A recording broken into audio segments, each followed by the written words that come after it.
escucharemos una nota de esperanza. Hola a todos los que nos están viendo en este momento. Quiero mandarles un fuerte saludo y quiero compartir con ustedes algo que Dios ha puesto en mi corazón y espero que sea de bendición para ustedes. En Mateo 4 dice que el diablo vino a Jesús y le dijo: ¿por qué no conviertes esta piedra en pan? Jesús le contesta: escrito está, no solo de pan vivirá el hombre, sino de toda palabra que sale de Dios. En ese momento Jesús estaba viviendo una cuarentena, un ayuno de 40 días, que después de ahí inició su ministerio, tan fuerte, tan grande como lo podemos ver no solamente en la Biblia, sino lo podemos vivir en estos días a través de su iglesia, lo que ha marcado en nuestras vidas hasta el día de hoy.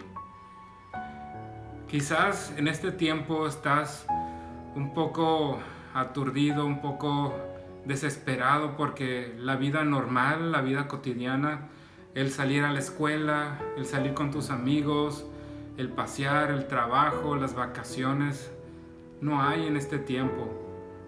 Y quizás hay una desesperación, a lo mejor hay una angustia por este cambio que hubo, pero ¿sabes algo? No solo de pan vivirá el hombre, no solo del trabajo, no solo de las amistades, de los paseos, sino de toda palabra que sale de Dios. Quiero invitarte a que tomes tiempo para leer su palabra y te alimentes también de ella. En Juan 6 también Jesús dice que trabajemos no por la comida que perece, sino por aquella que permanece para la eternidad. Jesús dice que Él es el pan del cielo y que aquel que come de Él no perecerá, no como aquellos israelitas cuando comieron el maná, porque ellos murieron, pero ahora Jesús mismo dice: el que come mi carne y bebe mi sangre no tendrá sed jamás.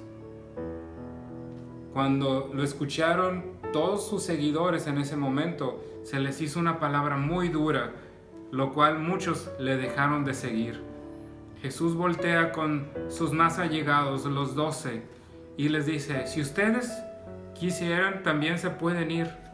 Pero Pedro le dice: Jesús, ¿y a quién iremos si solamente tú tienes palabras de vida eterna? En este momento, ¿a quién iremos? ¿Qué institución, qué gobernante, qué autoridad nos puede dar las palabras de vida eterna? Nos puede dar la paz que necesitamos en nuestro corazón, en nuestros hogares. La verdad es que la respuesta no está en la demasiada información que hoy podemos tener, sea buena o sea mala, sea graciosa o sea triste. La verdad es que la única respuesta es Jesús, el que sacia nuestra alma, el que sacia todo nuestro ser, aquel de la cual podemos tener la palabra de vida eterna. Quisiera invitarte en este tiempo que tú tomes esta palabra, que tú tomes tiempo y conozcas realmente a Jesucristo, que comas y que bebas de Él, de su presencia. Entonces no tendrás hambre y sed jamás.